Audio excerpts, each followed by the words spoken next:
નમસ્કાર, આપ જોઈ રહ્યા છો જેકેએસ ન્યૂઝ ગુજરાતી। વાત કરીએ તો માળિયાટી તાલુકાના વ્રજમી ડેમ આવેલો છે। આ ડેમમાં ચોમાસામાં પાણીની આવક વધે છે, જેથી 92 મીટર જેટલી સપાટી વધે તો નજીકમાં ગામોના 50 જેટલા ખેડૂતોની જમીન ડૂબમાં જતી રહે છે અને તેનું સંપાદન પણ કરેલ નથી કે કોઈ વળતર નથી। જમીનો ડૂબમાં જવાથી પાકો ફેલ થાય છે, જ્યારે ડેમના ઉપરવાસમાં આવેલ જમીનોમાં જવા આવવાના રસ્તાઓ ઉપર પાણી ભરાઈ જતા 8 મહિનાઓ સુધી આ રસ્તાઓ ખુલતા નથી અને ખેડૂતોને જમીનો બંજર બની જાય તેમ છે, જેથી હાલ ખેડૂતો મુશ્કેલીમાં મુકાય છે। જેથી ખેડૂતો દ્વારા વ્રજમી ડેમના ઇન્ચાર્જ સાથે બેઠક કરી રજૂઆત કરી હતી, પરંતુ કોઈ નિવેડો નહીં આવતા ખેડૂતોએ જણાવ્યું હતું કે આવનારા સમયમાં અમારો યોગ્ય નિર્ણય નહીં આવે તો ઉગ્ર આંદોલન થાય તેવું એંધાણ વર્તાઈ રહ્યા છે। ખેડૂતો દ્વારા ડેમની સપાટી ઓછો ભરવા માંગ કરાઈ છે અને જ્યારે રસ્તાઓ ઊંચા કરી આપવામાં આવશે તેવી માંગ ઉઠી છે। જેકેએસ ન્યૂઝ સાથે પ્રતાપ સિસોદિયા, માળિયાહાટીના।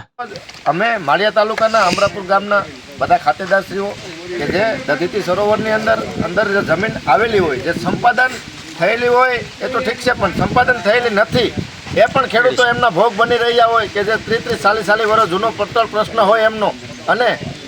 જે સપાટીનું લેવલ છે તે 92 લેવલ રાખવામાં આવે તો જે સંપાદન થયેલી જમીન નથી તે પણ ખેડૂતો બધા પોતાનું ઉત્પાદન લઈ શકે અને રસ્તાઓ પણ બધા ખુલ્લા રહી શકે। છતાં પણ આ લોકોની ક્યાંક પહેલી મુરાદ અને તંત્રની બેદરકારીને લીધે ક્યાંક ખેડૂત એમના ભોગ બની રહ્યા છે। એટલે અમારી પણ એક તંત્રને રજૂઆત છે અને મીડિયાના માધ્યમથી આપને પણ અમે કહીએ છીએ કે તમારા બધાના સહકારથી અમે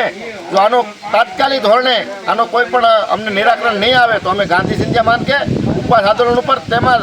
જોરદાર ચીમકી ઉચ્ચારીએ છીએ કે અમે બધા ત્યાં જરૂર પડશે તો અમે બધા સાથે મળીને અમારા પરિવાર સાથે પણ આપની કચેરીએ ધરણા કરશું। દધીચી સરોવર યોજના અમરાપુર, દુધડા, કારીપડા જે કંઈ ગામોમાં લાગુ પડતી આ યોજના છે। આ યોજનામાં અમારા મોટામાં મોટો પ્રશ્ન આજે 40 વર્ષ આ ડેમને થયા છે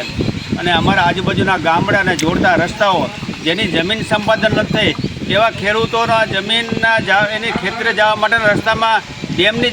જેમ દરિયો હોય એવી રીતે પાણી ભરાઈ જાય છે, એટલે પોતાની ખેતી કરી શકતા નથી, પોતાની વાડીએ જઈ શકતા નથી, આજુબાજુના ગામડા પોતાના ગામડે જઈ શકતા નથી, એટલું ચોમાસામાં પાણી ભરાઈ જાય છે। આનો માત્ર ને માત્ર જો એક ઉકેલ હોય ને આ જે દધીચી સરોવર યોજના છે ક્ષાર અંકુશ નિયંત્રણ નીચે છે, તો આ પાણીને કંઈ સપાટી થોડીક વધારે કે થોડીક ઓછી રહે તો એમાં કંઈ ફરક ન પડે, તો આ સપાટીની જે 94 સપાટીએ ભરે છે એને બદલે જો 92 સપાટીએ ભરે તો આ રસ્તાના ખેડૂતના બધા પ્રશ્નો સોલ્વ થઈ જાય। અને આ પ્રશ્નો અમારો 40 વર્ષથી છે, અમારી એક બે પેઢી હોઈ ગઈ છે, અમે આજે ત્રીજી પેઢી આ વાત કરી રહ્યા છે, પણ સરકાર આ બાબતમાં કોઈ પણ જાતનું કોઈ નિર્ણય લેતી નથી અને 92ની સપાટી અમને કોઈ આ બાબતમાં મદદ કરતું નથી। અને જો હવે આ પ્રશ્ન ઉકેલ નહીં આવે તો અમે ગાંધી ચિંધ્યા માર્ગે આંદોલન ઉપર જશું।